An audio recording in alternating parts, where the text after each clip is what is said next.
Assalamualaikum warahmatullahi wabarakatuh. Halo pemirsa, kembali lagi bersama saya Dimas Novansyah dengan NIM 2310116059. Saya dari Prodi Ekonomi Syariah, Fakultas Ekonomi dan Bisnis. Tugas ini adalah untuk memenuhi mata kuliah Keuangan Publik Syariah dengan dosen pengampu Dr. Dedi Irwansyah, SE, MA. Dan pada kesempatan kali ini saya akan membacakan jawaban UAS Keuangan Publik Syariah saya. Nomor 1, dua aspek yaitu 1. Aspek wajib atau pendapatan tetap. Yang pertama ada zakat, salah satu sumber utama penerimaan negara yang wajib bagi umat Islam. Diperoleh dari harta tertentu, kriteria zakat harus mencapai nisab dan juga melibatkan haul. Yang kedua ada kharaj, pajak atas tanah yang dikenakan pada non-muslim yang mengelola tanah di wilayah Islam. Yang ketiga ada jizyah, pajak yang dibayarkan oleh non-muslim sebagai imbalan atas perlindungan oleh negara Islam.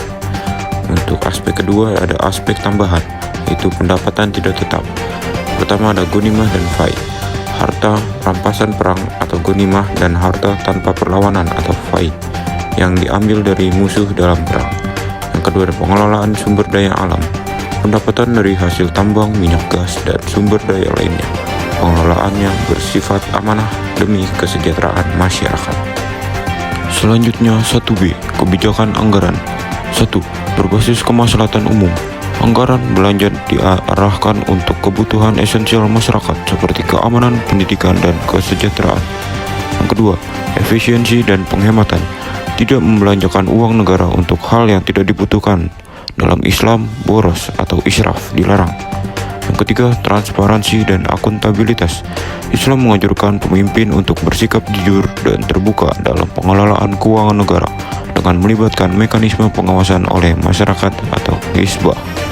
Yang keempat adalah distribusi yang adil. Dana negara diprioritaskan untuk kelompok yang membutuhkan seperti fakir miskin dan pembangunan fasilitas umum.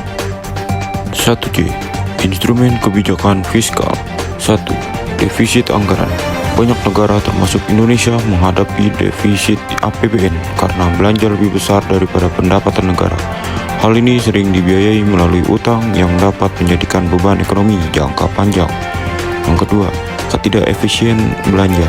Dana sering kali tidak dimanfaatkan secara maksimal atau terjadi pemborosan seperti dalam proyek infrastruktur yang mangkrak atau belanja birokrasi yang tidak perlu. Yang ketiga, ketimpangan sosial. Alokasi belanja terkadang tidak merata sehingga tidak menyelesaikan masalah kesenjangan sosial dan kemiskinan. Yang keempat, transparansi dan korupsi. Salah satu kelola anggaran dan kurangnya pengawasan seringkali menimbulkan praktisi korupsi yang merugikan negara. Yang kelima, ketergantungan pada pajak. Pendapatan utama APBN berasal dari pajak yang sering memberatkan masyarakat kecil seperti PPN kemarin yang naik menjadi 12%. Selanjutnya nomor 2. 2A, 3 fungsional pembiayaan. Yang 1, fungsi alokasi, menggunakan dana untuk barang dan jasa publik seperti infrastruktur dan pendidikan. Yang kedua, fungsi distribusi, membagi pendapatan secara adil melalui program sosial dan subsidi. Yang ketiga, fungsi stabilisasi, menjaga stabilisasi ekonomi seperti mengatasi inflasi dan resesi. Selanjutnya 2B, susunan kegiatan. Yang pertama, perencanaan ekonomi. Karakter, melibatkan analisis kebutuhan masyarakat, penentuan prioritas pembangunan, dan pengelolaan sumber daya. Misalnya, menyusun rencana pembangunan jangka panjang dan menengah atau RPJMN. Yang kedua, pengumpulan dana. Karakter, pengumpulan melalui pajak, zakat, sumber daya alam, atau pinjaman dengan prinsip efisien, adil, dan tidak membebani masyarakat kecil. Yang ketiga, pengelolaan dan penggunaan dana. Karakter, pengelolaan dilakukan secara transparansi dan akuntabel. Dana digunakan untuk proyek produksi seperti pembangunan infrastruktur, pendidikan, dan program sosial. Yang keempat, evaluasi dan pengawasan. Karakter, menjamin efektivitas dan efisiensi pelaksanaan anggaran. Proses ini melibatkan audit internal dan eksternal oleh lembaga seperti Badan Pemeriksa Keuangan atau BPK. Selanjutnya 2C, 3 pihak. Yang pertama, Pemerintah merancang dan melaksanakan kebijakan. 2. Legislatif atau DPR menyetujui dan mengawasi anggaran. Yang ketiga, masyarakat atau lembaga independen memberi masukan dan mengawasi transparansi. Dan yang terakhir, 2D, pemerintah berutang untuk menutupi defisit karena pendapatan tidak mencukupi belanja negara.